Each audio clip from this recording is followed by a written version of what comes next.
जिस तरह किसी एटम के मास को एटॉमिक मास कहा जाता है, सिमिलरली मॉलिक्यूल के मास को मॉलिक्यूलर मास कहा जाता है। इस वीडियो में हम जानेंगे कि मॉलिक्यूलर मास क्या होता है, वो सिंपलेस्ट ट्रिक जिसके जरिए हम इजीली किसी भी कंपाउंड का मॉलिक्यूलर मास फाइंड आउट कर सकते हैं, और साथ ही हम जानेंगे एग्जामिनेशन पॉइंट ऑफ व्यू से मोस्ट इंपॉर्टेंट क्वेश्चंस क्या हैं, इन्हें इस वीडियो में डिस्कस करेंगे। मॉलिक्यूलर मास को हम कुछ इस तरह से डिफाइन करते हैं। Molecular mass is defined as the sum of atomic masses of all the atoms present in a molecule. In simple words, molecular mass को हम कुछ इस तरह से define करते हैं कि किसी भी molecule में मौजूद तमाम atoms के atomic mass के sum को molecular mass कहा जाता है। For example, स्क्रीन पर मौजूद वाटर मॉलिक्यूल में सेंट्रल एटम ऑक्सीजन है, जो कि 2 हाइड्रोजन एटम्स के साथ कोवेलेंटली बॉन्डेड है। वाटर मॉलिक्यूल जिसे H2O से रिप्रेजेंट किया जाता है, इसके मॉलिक्यूलर मास को फाइंड आउट करने के लिए वाटर मॉलिक्यूल में मौजूद तमाम एटम्स के एटॉमिक मास का हम सम लेंगे, तो एज अ रिजल्ट हमारे पास वाटर का मॉलिक्यूलर मास आ जाएगा। हाइड्रोजन जिसका एटॉमिक मास 1 जबकि ऑक्सीजन जिसका एटॉमिक मास 16 है, इन वैल्यूज को पुट करते हैं और जानते हैं कि हमारे पास वाटर का मॉलिक्यूलर मास क्या है। यहाँ पर हमारे पास 2 into atomic mass of hydrogen, हम यहाँ पर एटॉमिक मास को पुट करते हैं 2 into 1 plus atomic mass of oxygen हमारे पास 16 है, यही वजह है कि हमने प्लस 16 कर दिया। 2 प्लस 16 इक्वल होता है 18। 18 is the molecular mass of water. AMU हमारे पास मॉलिक्यूलर मास का यूनिट होता है। इस तरह से वाटर का मॉलिक्यूलर मास हमारे पास आता है 18 AMU। चलिए फाइंड आउट करते हैं molecular mass of ammonia. Ammonia जिसे NH3 से रिप्रेजेंट किया जाता है, यहाँ पर सेंट्रल एटम नाइट्रोजन होता है और नाइट्रोजन के अराउंड 3 हाइड्रोजन एटम बॉन्डेड होते हैं। नाइट्रोजन जिसका एटॉमिक मास 14 जबकि हाइड्रोजन जिसका एटॉमिक मास 1 है। जैसा कि हम जानते हैं कि किसी भी मॉलिक्यूल में मौजूद तमाम एटम्स के एटॉमिक मास के सम को मॉलिक्यूलर मास कहा जाता है। चलिए वैल्यूज को पुट करते हैं, इन्हें ऐड करके मॉलिक्यूलर मास अमोनिया के लिए फाइंड आउट करते हैं। नाइट्रोजन जिसका एटॉमिक मास 14 है, यहाँ पर हमने 14 लिख दिया, प्लस हाइड्रोजन जिसका एटॉमिक मास 1 है, क्योंकि यहाँ पर H3 रिप्रेजेंट कर रहा है कि हाइड्रोजन की 3 एटम्स मौजूद हैं, यही वजह है कि एटॉमिक मास ऑफ हाइड्रोजन 1 के साथ हमने 3 को मल्टीप्लाई कर दिया। फर्दर हम सॉल्व करते हैं, 14 प्लस 3 हमारे पास आता है 17। 17 AMU हमारे पास मॉलिक्यूलर मास है अमोनिया का। चलिए एग्जामिनेशन पॉइंट ऑफ व्यू से कुछ इंपॉर्टेंट क्वेश्चंस को डिस्कस करते हैं। फर्स्ट क्वेश्चन है हमारे पास, determine the molecular mass of glucose C6H12O6 which is also known as blood sugar. हमने फाइंड आउट करना है मॉलिक्यूलर मास ग्लूकोज के लिए। चलिए इसे फाइंड आउट करते हैं।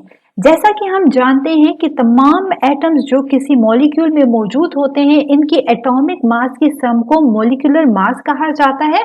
चलिए ग्लूकोज का मॉलिक्यूलर मास फाइंड आउट करते हैं। ग्लूकोज जिसे C6H12O6 से रिप्रेजेंट किया जाता है, यहाँ पर कार्बन के 6 एटम्स, हाइड्रोजन के 12 जबकि ऑक्सीजन के 6 एटम्स मौजूद हैं। जब इनके एटॉमिक मास का हम सम लेंगे तो एज अ रिजल्ट हमारे पास ग्लूकोज का मॉलिक्यूलर मास आ जाएगा। चलिए एटॉमिक मासेस को पुट करते हैं और एज अ रिजल्ट हम मॉलिक्यूलर मास ऑफ ग्लूकोज को फाइंड आउट करते हैं। कार्बन जिसके हमारे पास 6 एटम्स मौजूद हैं, यही वजह है कि हमने इसके एटॉमिक मास ऑफ कार्बन के साथ 6 को मल्टीप्लाई किया है।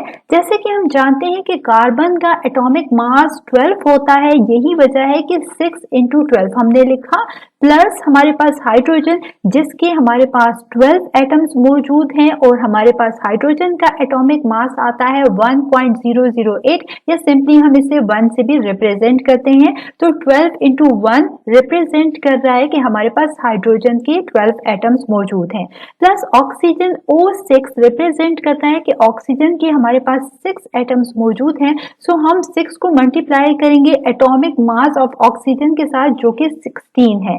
जब हम इनको सम अप करेंगे तो एज अ रिजल्ट हमारे पास आंसर आ जाएगा 180.096 AMU, जो कि मॉलिक्यूलर मास है ग्लूकोज का। चलिए डिस्कस करते हैं एग्जामिनेशन पॉइंट ऑफ व्यू से मोस्ट इंपॉर्टेंट क्वेश्चन, जो है हमारे पास determine the molecular mass of naphthalene C10 H8 which is used in mothballs.